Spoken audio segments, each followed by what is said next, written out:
Hello everyone, I am back with another Windows 10 tips and tricks. So in this video I am going to show you that how you can enable the typing suggestion in Windows 10.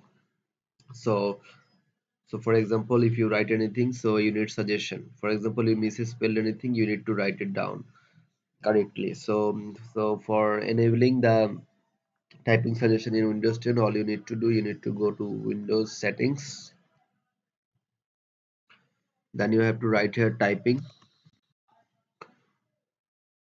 Then you have to go to typing settings.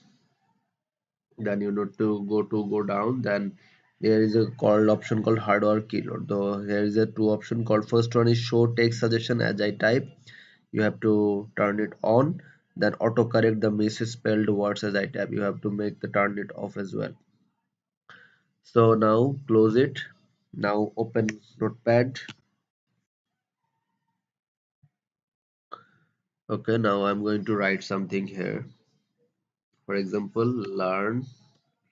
Here as you can see that they're showing the suggestion. Learn with with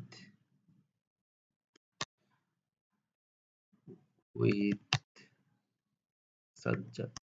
As you can see, they are showing suggestion for my typing. So I hope this will help you a lot. So thank you. Thanks for watching.